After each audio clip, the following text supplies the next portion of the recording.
Hi there, this is Josh from Literary Gladiators, and today I'm here to talk about a play. The play that I'm going to be talking about is A Wife for a Life, the first play written by Eugene O'Neill. And I have the Library of America. I have the complete plays in this very nice black glossy set. The first edition are the plays from 1913 to 1920. Now, most of them are shorter. This is 1920 to 1931. And then here is his later plays from 1932 to 1943. But A Wife for a Life is a shorter play of his, and it has to do with two miners in the Arizona desert. One is known as the older man, who's in his mid-50s. And then the other man is Jack, who's in his early 30s. He's younger. And then Old Pete is the only other character, but he only has 4 lines. But he appears in the beginning of the play and has the crucial role of leaving the older man with the telegram that would ultimately prove to be vital to the events that take place. The older man and Jack are mining for gold, and upon the success of doing so, Jack makes mention of the fact that they should name it the Yvette Mine. And this proves to be a turning point because as he talks about meeting Yvette in San Sebastian and hoping to marry her despite the fact that she's with an older man, the older man realizes that Jack is the one that tried to steal his wife away, and that he vowed to kill this man known as John Sloan, not knowing that Jack is John Sloan. The message in the telegram proves to be vital. It just simply says, "I am waiting, come." Not signed or anything. And older man has to make the decision as to whether or not he wants to destroy the telegram and kill Jack or spare him. And after addressing the viewers or the reader, he makes that decision to give him the telegram, spare him, and let him go be with Yvette. And he just comes to that conclusion because of everything that took place.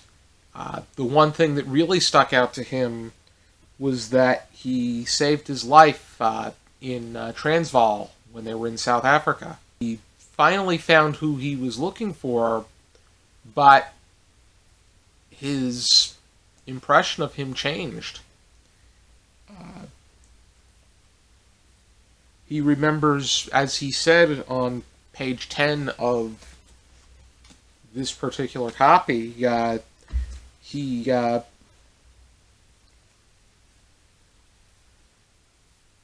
then I remembered his face as he looked that day in the Transvaal, when he bent over me after saving my life, at the risk of his own.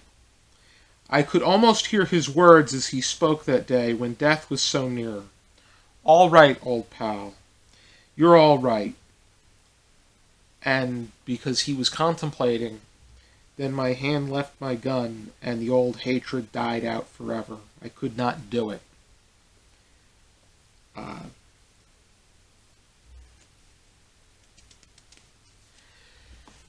he felt that that doing that kind of thing would just, there was no, it wouldn't amount to anything.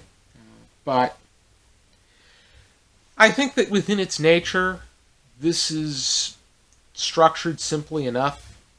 I think that this would be the kind of play that one can read and examine in a high school English class. And in fact, if I were a high school English teacher, this would be a play that I would examine. And I think its basic structure is probably why Eugene O'Neill might have not been as fond of it, but I think that it was engaging enough. And on the topic of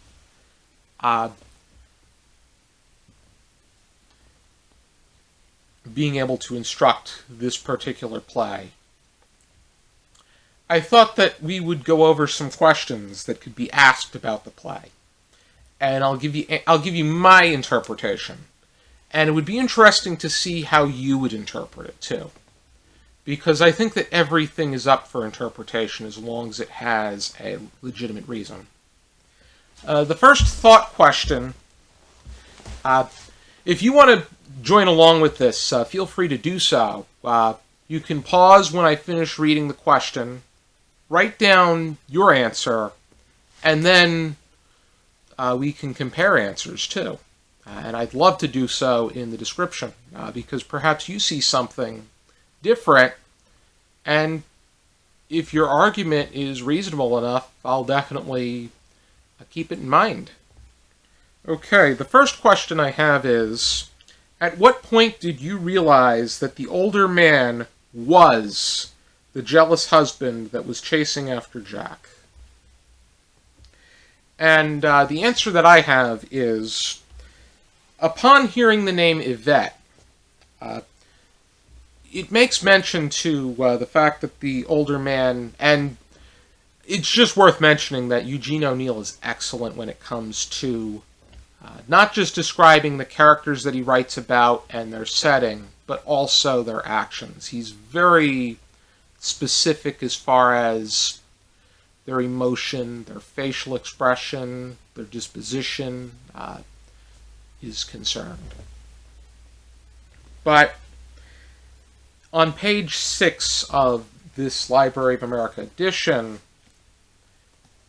he makes mention to the fact the older man who has been laughing turned suddenly grim. His hand trembles as he clinks cups, and he almost spills some of the whiskey. He speaks in harsh, jerky tones, which is pretty much depicting the fact that this really, once he heard the name, it caused him to react. And as Jack continues to talk about Yvette, the older man becomes more uneasy. And then once he hears San Sebastian, he loses his composure completely. And while he does his best to control the fury, he does end up slipping, and he says, "My wife." But he is successful in being able to cover his fury back up, regain his composure, and from what we gather, Jack does not put the pieces together. Only we find out what happens because the older man addresses us about what takes place and his reasoning through his monologue. The next question that I have is, what do you believe is the significance of not giving the older man a name? The answer that I have is that if the older man's name was known, it would have been easier for Jack to detect. He does give him the name of Doubting Thomas, and But the older man admits to us that, as per page 10, of course, and I quote, "Of course, he never knew my right name. I wonder what he would say if he knew. I've half a mind to tell him, but no, what's the use?" It does seem to look like a plot hole, in the fact that there is good reason for Jack to not know his name. In a way, I reckon that, as per us, it could just be a flaw within the piece, but I think that the fact that he is going under a false name offsets his identity to us, the reader. And that the strategy of this play is written in a way where we figure out the truth with the characters as the play progresses. It's not like we know what is going on right from the get-go, but we have to read along before we're able to come to a conclusion. We have to think along with everybody, because I think that creates, it puts us more in the environment that they are in. Question 3. What do you make of the ending? Do you feel it was the right choice to have the older man give Jack the telegram and further spare his life and not shoot him? And I think I do have 4 more questions. The reason that I have it structured this way is because this is the order in which the questions came across my mind. The answer I have is that, again, having things ultimately laid out has been viewed as flaws to O'Neill, and that there is a twofold to the older man's thinking as far as the ending, in my mind, is concerned. Number 1 is that Jack was loyal to the older man and saved his life at the risk of his own, and that he felt a sense of affinity for him after that. But the other thing to keep in mind is that Yvette decided to become untrue, and that goes against good morals. So, as much as Jack was the wedge between the older man and Yvette, Yvette made the decision to be untrue, push the older man away, and go with the younger man, or Jack in this case. And is it really worth killing over somebody who made a decision to be untrue, and what is she going to do to Jack? Because once somebody's untrue, they prove not to be trustworthy.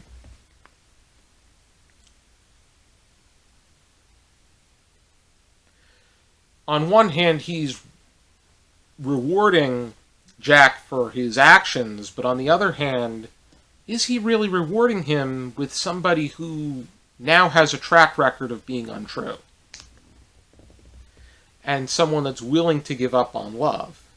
Because this older man, the way that he sees things, he really thinks them through.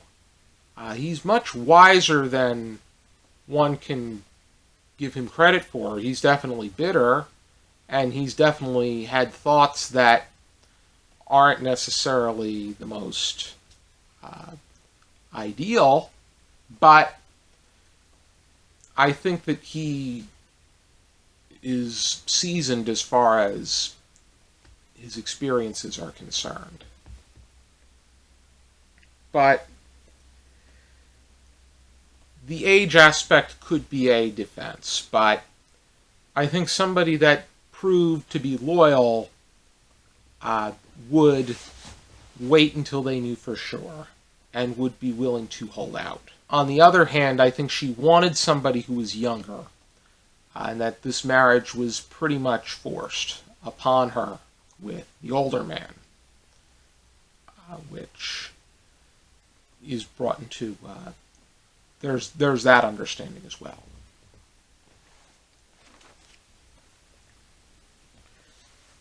Question 4. Would you agree with O'Neill about the strength of this play? What did you make of its strength? The answer that I have down is that it's by no means complex, but this play does carry merit in its character study, and that the complexities that and the complexities that each of the characters faces. O'Neill does a fine job laying out his story, which is one of my favorite aspects of his writing, and that he describes not just what they're saying, but what they're doing throughout the play.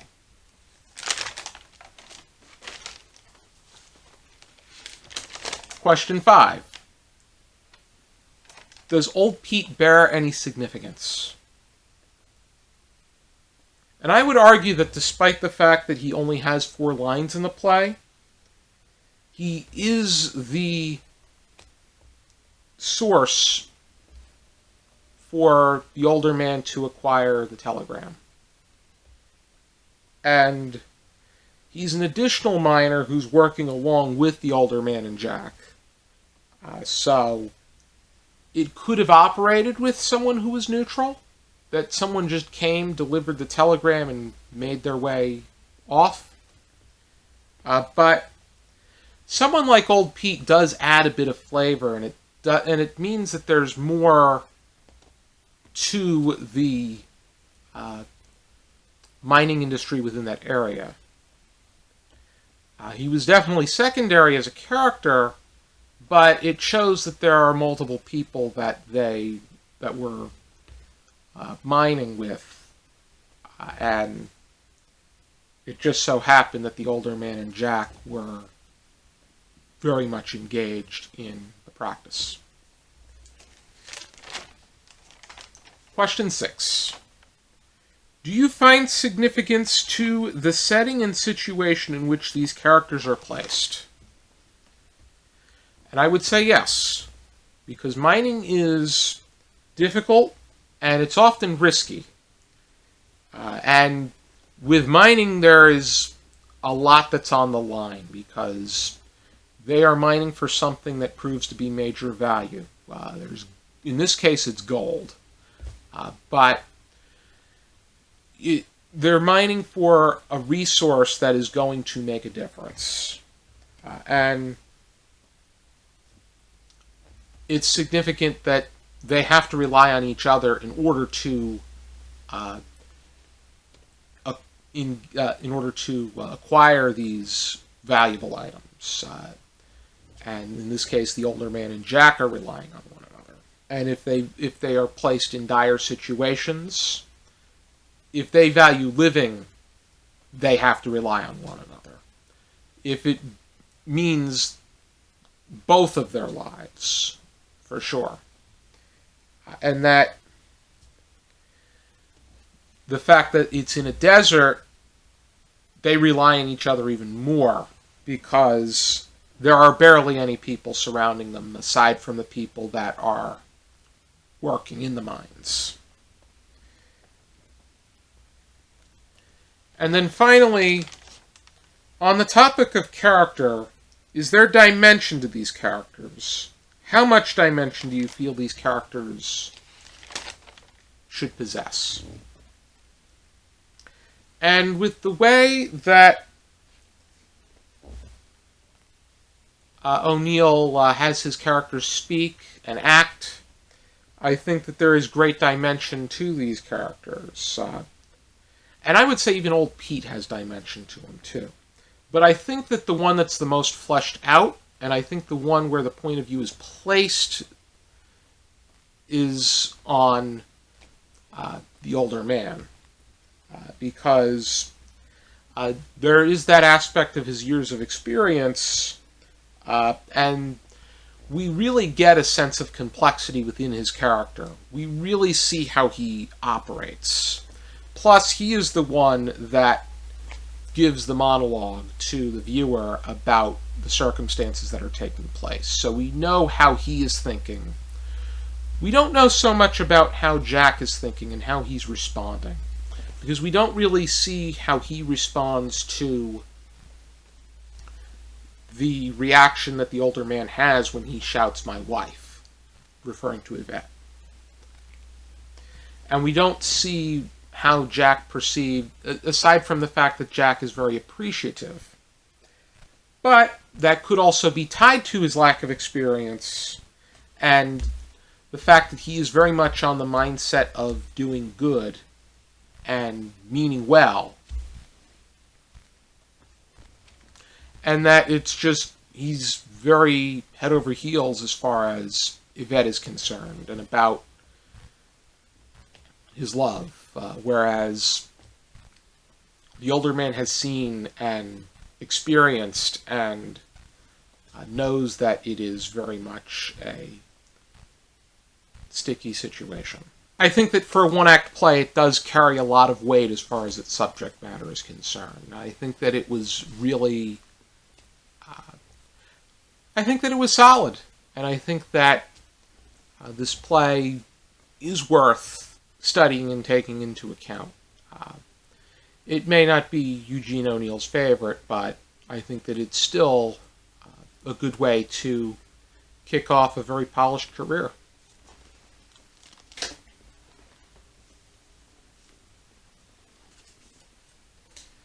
I think that this box set is definitely worth owning of the complete plays of Eugene O'Neill. And it is pretty pricey, but it means you'll have all of his plays, and I think that's what matters most if you want to expand on your book collection. Thank you for tuning into this video. I hope you check out some more videos from our channel. If you like what you see, please subscribe, because we have a great team of contributors here on Literary Gladiators. If you really like what you see, please support us on Patreon, for the money that we make will allow us to provide you, the viewer, with even more great content. For now, and as always, I encourage you to keep reading.